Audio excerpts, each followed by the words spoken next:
कोई भाषण की शक्ल में नहीं है।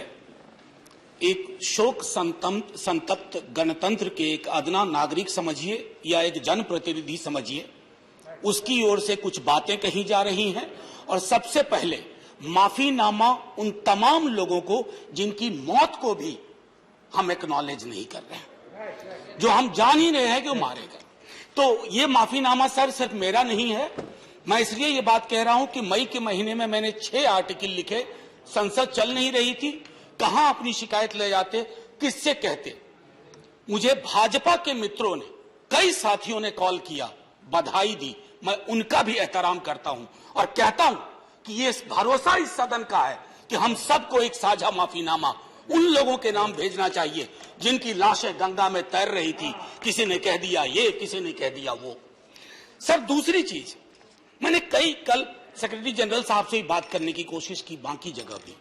किसी 2 सत्र के बीच में सर 50 लोगों की ऑबिचुअरी आज तक कभी नहीं हुई संसदीय इतिहास में। राजीव सातव की उम्र थी जाने की इस दुनिया से। रघुनाथ महापात्रा जब मिलते थे गले लगाते थे, बोलते थे जय जगन्नाथ। अचानक में वो नहीं है। ये पीड़ा व्यक्तिगत है, आंकड़ा मैं नहीं कहना चाहता हूं, मेरा आंकड़ा, तुम्हारा आंकड़ा। अपनी पीड़ा में आंकड़ा ढूंढिए। एक व्यक्ति नहीं है इस देश में, इस सदन में, सदन के बाहर, उस सदन में जो ये कहे कि उसने किसी जानने वाले को ना खोया हो। सर पीड़ा कह सकता हूं। ऑक्सीजन के लिए लोग फोन करते थे, हम अरेंज नहीं कर पाते थे। लोग समझते हैं सांसद है, ऑक्सीजन पिछा देगा। 100 फोन में पूरे दिन में शाम को बैठ के देखते थे। Success rate 2, success rate 3। हमको कौन सा आंकड़ा कोई बताएगा साहब? हमको नहीं चाहिए, किसी आंकड़े की बात नहीं करनी है। हमें देखना है कि जो लोग गए वो जिंदा दस्तावेज छोड़ के गए हैं हमारे फेलियर का। मैं आपकी बात नहीं कर रहा हूं साहब। आप कहिएगा 70 साल में कुछ नहीं हुआ, मैं उसमें जाना ही नहीं चाहता। ये कलेक्टिव फेलियर है 47 से लेकर अब तक की सारी सरकारों का। क्या बना दिया हमने? मुझे पता नहीं था कि अस्पताल और ऑक्सीजन का क्या रिश्ता होता है सर। ईमानदारी से कहता हूं, मैं मेडिकल बैकग्राउंड से नहीं आता हूं। सुबह से लोगों को दिखता था ऑक्सीजन ऑक्सीजन, रेमडेसिविर। मैं तो दवाइयों के नाम तक शुरू में सर प्रोनाउंसिएशन चेक किए कि कैसे उच्चारण करूंगा। ये हालत है। और तब हम आंकड़ों की बात कर रहे हैं, तब हम ये बात कर रहे हैं थैंक यू फलाना साहब, चिलाना साहब। सर मैं यहां से निकलता हूं, बहुत बड़ा विज्ञापन लगा हुआ है, मुफ्त वैक्सीन, मुफ्त राशन, मुफ्त इलाज। सर एक मिनट, मैंने किसी नहीं, please I don't want my time. मैं किसी दल की ओर से आज नहीं बोल रहा हूं। मैं दावे के साथ कहता हूं, मैं लाखों लोगों की ओर से बोल रहा हूं जो यहां बोलना चाहते हैं। अब मेरी बात सुनिए, आज शिकायत नहीं कर रहा हूं आपसे। ये वेलफेयर स्टेट है ना। एक साबुन की टिकिया अगर कोई गरीब गांव में खरीद रहा है ना सर, तो अडानी अंबानी के बराबर का करदाता है। आप उसको कह रहे हो मुफ्त वैक्सीन, मुफ्त इलाज, मुफ्त राशन। नहीं साहब, कुछ मुफ्त नहीं है, उसका स्टेट है। इस वेलफेयर स्टेट का कमिटमेंट है। उसको आप डिनाग्रेट मत करिए, डेमोनाइज मत करिए, उसे बौना मत बनाइए। ये आग्रह है मेरा। सर मैं इससे पहले की कुछ और बातें कहूं, मेरे पास अभी वक्त है।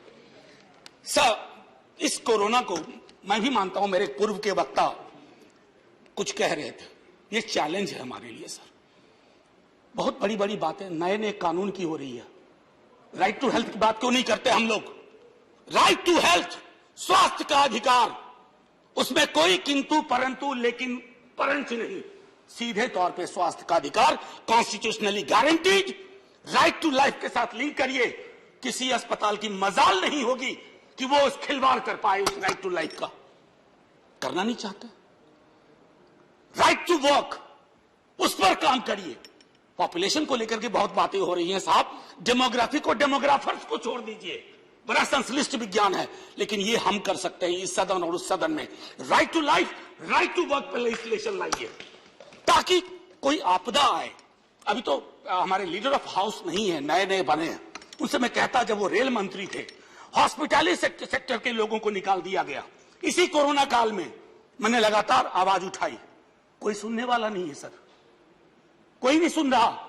अगर आप सांसद की नहीं सुन रहे हैं तो जो छोटे अदना संविदा वाले नौकरी से निकाले गए उसकी कौन सुनेगा सर।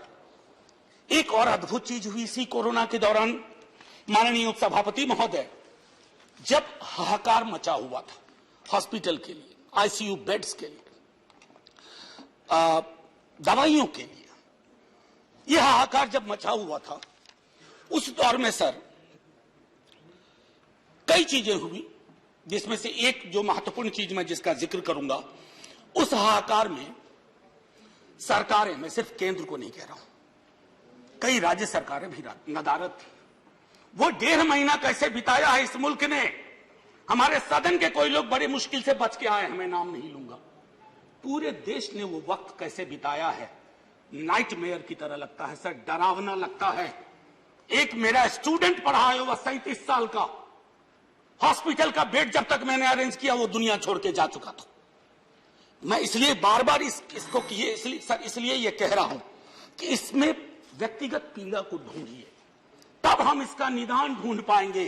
मेरी नाव तुम्हारी नाव, मेरा काल तुम्हारा काल, ये तो बहुत कुछ हुआ, इस भौकाल से आपको कुछ हासिल नहीं होगा। सर बस 1 मिनट और लूंगा, जो मैं कहना चाह रहा था। सर एक खत मैंने मृतात्माओं के नाम लिखा था, कुछ कर नहीं पा रहा था, बेबसी में एक खत लिखा जो लोग इस दुनिया से चले गए।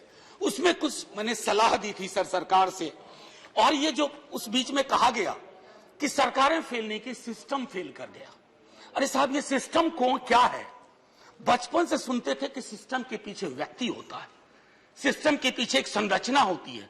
अगर वो सिस्टम फेल किया है, चाहे दिल्ली में या किसी गांव की गलियों में, तो वहां की सरकारें फेल गई। सिस्टम का नाम इसे मत दीजिए, क्योंकि यही वो सिस्टम बनाते हैं। धन्यवाद। और आप बस आखिरी टिप्पणी करने दीजिए। प्रोफेसर धन्यवाद, आपको ज्यादा टाइम दे चुका हूं मैंने। सर बस 10 सेकंड लूंगा। आज जय हिंद बोलने में भी वो खुलूस नहीं आ रहा है जो आम दिनों में हुआ करता है। मैं सिर्फ इतना आपसे आपके माध्यम से कहना चाहता हूं, मैंने एक शिकायत नहीं की सर, किसी से नहीं। किससे शिकायत करेंगे?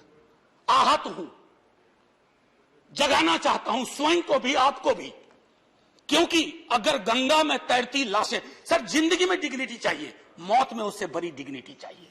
हमने अनडिग्निफाइड डेथ को विटनेस किया है, और अगर हमने इसको दुरुस्त नहीं किया सर, आने वाली सदियां माफ नहीं करेगी। आप बड़े बड़े इश्तहार छपवाओ, अखबारों के 4 पन्ने रंग दो, फलाना थैंक यू सर, इतिहास को थैंक यू कहने का मौका मिलना चाहिए। धन्यवाद। जय हिंद सर। अगर मेरी बात से फिर भी किसी को कष्ट पहुंचाओ, मैं उन्हीं लाखों लोगों की धन्यवाद डेड बॉडी के बिहाफ पे आपसे माफी मांगता हूं। जय हिंद। धन्यवाद। Next speaker is Sanjay.